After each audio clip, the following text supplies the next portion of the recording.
जी जैसे डिफेंस है, डिफेंस वाला, हाँ मिलिट्री, जी पुलिस, जी पॉलिटिशियन, जी ये इन लोग को ना इंश्योरेंस मिलता है, या उनकी जो गाड़ी, खास करके अगर व्हीकल की अगर बात करें, जी तो होता है ऐसा कि पॉलिटिशियन की गाड़ी है ना, ये आवाज़ एक आईसीआईसी के प्रूडेंशियल जनरल इंश्योरेंस के एक एजेंट की आवाज़ थी, जिनका ये कहना है कि वो आर्मी मैन के गाड़ी को भी जनरल इंश्योरेंस नहीं देते हैं, पॉलिटिशियंस के, पुलिस मैन के, किसी को भी नहीं। जो समझ में नहीं आता है तो गाड़ी चलाएंगे कैसे ये सब?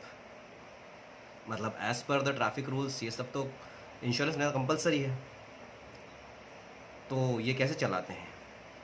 कम टू माई बेसिक पॉइंट। मैंने एक जनरल इंश्योरेंस लिया था अपने कार के लिए अप्रैल में, जो भारतीय एक्सा से लिया था। मुझे उसमें कुछ बोनस वगैरह कुछ दिया था जो कोई और कंपनी नहीं दे रही थी, तो I thought is a good opportunity, मैंने ले लिया।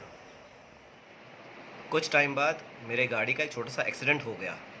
मैं जब इंश्योरेंस पे गया तो मुझे वहाँ बताया गया कि कंपनी की कोई मिस्टेक है तो फ़िलहाल आप कुछ मत कीजिए, इसे रहने दीजिए, हम पहले रेक्टिफाई करेंगे, फिर आपका इंश्योरेंस हम क्लेम करा देंगे, ये हमारी गारंटी। और काफ़ी टाइम रहने के बाद उन्होंने एक इंश्योरेंस भेजा मुझे दूसरा वापस से नया बनाकर, जो आईसीआईसी प्रूडेंशियल का था। मुझे समझ में नहीं आया तो उन्होंने कहा कि कंपनी ने इस कंपनी को टेक ओवर कर लिया है। और ये इशू के दौरान मेरा दूसरा एक्सीडेंट भी हो गया, आई मीन मेरे कार का। तो जब मैंने बोला कि ये दोनों क्लेम है तो मुझे कहा गया कि आपको एक ही क्लेम मिलेगा जो अभी हुआ है, इससे पहले का नहीं। जबकि मेरी कोई गलती नहीं थी। मेरी गाड़ी 15 दिन तक गैराज में पड़ी थी और मैं खाली सोच ही रहा था करना क्या है, क्योंकि मैं जब भी एजेंट से बात कर रहा था बोल रहा था मैं आगे बात कर रहा हूँ, आपको कंपनी से क्लेम लेकर दूंगा, पर लेके नहीं दिया। एंड में उसने बोला कि नहीं हो सकता है। मेरे पास सारे कॉल रिकॉर्ड्स हैं, सारी चीज़ें हैं, जिसमें वो खुद कह रहा है कि कंपनी की गलती है लेकिन भरना आपको ही पड़ेगा। मैंने मेल मार्क किया मिस्टर संजय गुप्ता और मिस्टर भार्गव दास गुप्ता, अगर मैं गलत नहीं हूँ तो। इन दोनों को जब मैंने मेल मार्क किया तो मुझे वहाँ से रिवर्ट आया। जिस बंदे ने मुझे रिवर्ट किया उसे भी बात समझ में नहीं आ रही थी। जब मैंने उसको समझाया कि आप अप्रैल की फ़ोटो देखिए, उसके बाद की फ़ोटो देखिए, जब मैंने इंश्योरेंस क्लेम करने की फर्स्ट इंश्योरेंस क्लेम करने की बात की थी, उसके बाद आप वापस से देखिए जो आपने थर्ड क्लेम करने की बात किया, सेकंड क्लेम करने का बात किया, और उसमें आप देखिए कि कहाँ कहाँ पे एक्सीडेंट हुआ है। तब जाके उसे समझ में आया। उसने एक दिन का टाइम लिया और उसके बाद मुझे इंश्योरेंस क्लेम दिया। लेकिन क्लेम कैसे दिया उसने? मेरी गाड़ी उसी गैरेज में पड़ी है, दोनों जो हो रहा है वहीं पे हो रहा है, फिर भी वो बोल रहा है कि आप अलग अलग क्लेम कीजिए। मैं 15 दिन से इस चीज़ के लिए परेशान हूँ। मैं अपनी प्राइवेट व्हीकल कर रहा हूँ किसी भी चीज़ के लिए, ये टाइम पे जब कोरोना का पीरियड चल रहा है और मेरी गाड़ी वहाँ गैराज में पड़ी है, फिर भी इनका बोलना है कि आप अलग अलग कीजिए। अलग अलग करने में कंपनी को फ़ायदा है। पहले तो इनको हर एक का अलग अलग जाएगा पेमेंट, एग्रीड 1000-1200 रुपये जो भी देना पड़ता है कस्टमर को। दूसरी बात, आपका जब 2 बार क्लेम हो जाता है तो आपको ज़ीरो डेप्ट नहीं मिलता। ये मुझे किसी सज्जन ने बताया जो जानता था इन सब चीज़ों को। मतलब यहाँ पे भी कंपनी का फ़ायदा।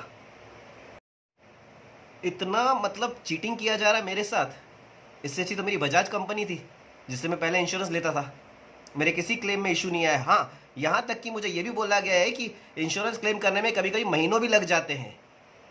इतना पैथेटिक सर्विस है आप लोगों का। जितना मैंने इंश्योरेंस का पैसा दिया था उससे ज़्यादा मैंने 15 दिन में अपने ट्रैवल पे खर्चा कर दिया। और उसके बाद इन्होंने कंपनसेशन में क्या दिया मुझे? खाली एक पार्ट का जो सेकंड इंश्योरेंस में हुआ था, फर्स्ट का नहीं दिया इन्होंने। और दे रहे हैं तो वैसे ही दे रहे हैं कि आपको अलग से करना पड़ेगा। क्यों? आप लोग कहते हैं कि कस्टमर को सारा का सारा फॉर्म पढ़ना चाहिए। मैं पूछता हूँ, इंडिया में कितने लोग एजुकेटेड हैं? मतलब जो एजुकेटेड नहीं है वो नहीं ले सकते हैं, या उनको समझाने के लिए आपके एजेंट है? और अगर आपके समझाने के लिए एजेंट है तो उनको क्या नॉलेज है? वो क्या बताते हैं? False promises. यहाँ तक कि आफ्टर सर्विस के बाद भी आओ तो आप ही के एजेंट को जो हमको कॉल करते हैं उनको समझाना पड़ता है, भाई आप ये जाके देखो। इनको ये भी नॉलेज नहीं है। हाउ डू यू एक्सपेक्ट कि एक आम इंसान इतना नॉलेज रख सकता है? Education and knowledge is a different thing. अगर आदमी एजुकेटेड है इसका मतलब ये नहीं कि उसको हर फील्ड का नॉलेज होगा। मेरे फील्ड का नॉलेज आपको है? I want the answer from the higher की। मैं इंश्योरेंस का क्लेम नहीं लिया मैंने, इससे ज़्यादा तो मेरा खर्चा हो चुका है। बहुत सारी इंश्योरेंस कंपनियां ऐसी है जो आपको बोलती है कि आपका गाड़ी लेके जाने का यानी कि टोइंग का पैसा, आपके रहने का पैसा सब दे देंगे। मैंने ये तो नहीं मांगा, लेकिन जो आप लोगों की वजह से मैंने झेला है उसका क्या? I want a proper answer from you